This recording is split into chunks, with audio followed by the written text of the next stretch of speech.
Ça faisait un petit moment que j'avais plus fait de vidéos sur la chaîne, manque d'inspiration, j'avais pas trouvé quoi parler. Il y a les essais de Bahreïn, et j'avais pas envie d'en parler parce qu'on peut pas faire de conclusion finalement, il n'y a rien de vraiment très logique, mais on va y revenir un petit peu quand même parce que je vais vous présenter les essais hivernaux de 2014 et on va voir que finalement il ne faut pas se fier aux résultats des essais privés.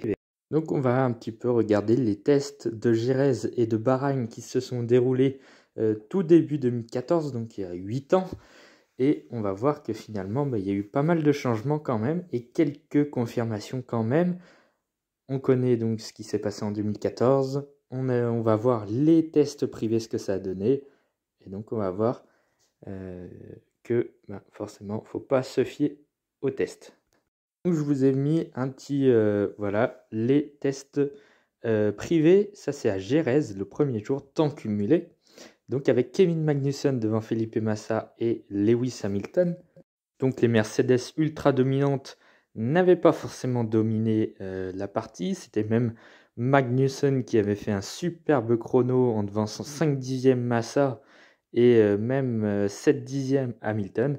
Pourtant, ça n'a pas été le cas. Et derrière, on peut voir une Ferrari 5e, celle de Raikkonen, qui sera 12e du championnat. C'est pour dire. Il faut rappeler qu'à cette époque, Magnussen était aussi rookie. Et il a fait le meilleur temps à Jerez aussi. Ferrari semblait plutôt pas mal, 5 et 7e. Ça a semblé correct. Mais on avait vu aussi les Williams, aussi, qui étaient pas mal, 2 et 6 lors des tests de Jerez. On a vu ce que ça a donné en 2014 avec beaucoup de podiums de Massa et Bottas et une saison accomplie à la 3e position.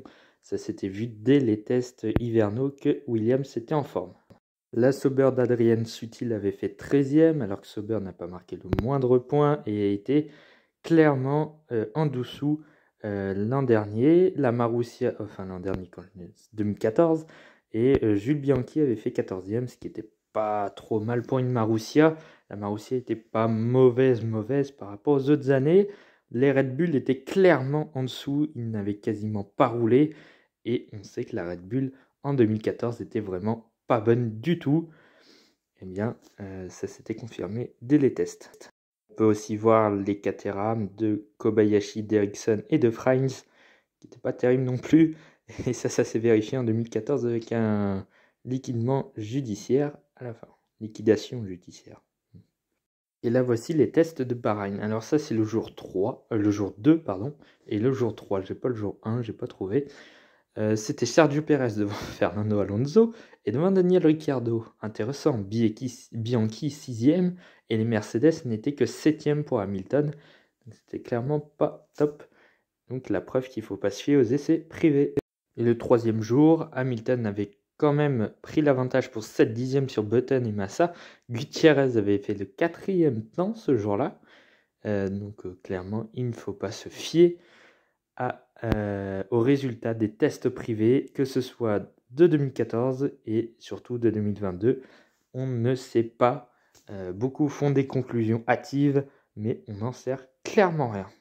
Alors, je ne l'ai pas dit en début de vidéo, vous allez vous demander pourquoi j'ai pris les tests 2014 et pas de 2021 ou 2020 ces dernières années. Tout simplement parce que 2014, c'était une nouvelle réglementation avec l'arrivée de l'hybride, de nouvelles voitures et donc une adaptation à se faire pour tous les pilotes, autant expérimentés que rookies. Eh bien, c'est clairement le cas encore cette année avec de nouvelles voitures, avec un règlement qui change beaucoup plus qu'en 2014. Donc voilà la preuve pourquoi j'ai pris 2014. C'est parce que entre 2013 et 2014, il y a eu un gros changement sur les voitures. Cette vidéo est donc terminée, vous pouvez la liker et surtout vous abonner à la chaîne, c'est très important. Nous on se retrouve pour une nouvelle vidéo peut-être dans la semaine pour les pronostics je pense.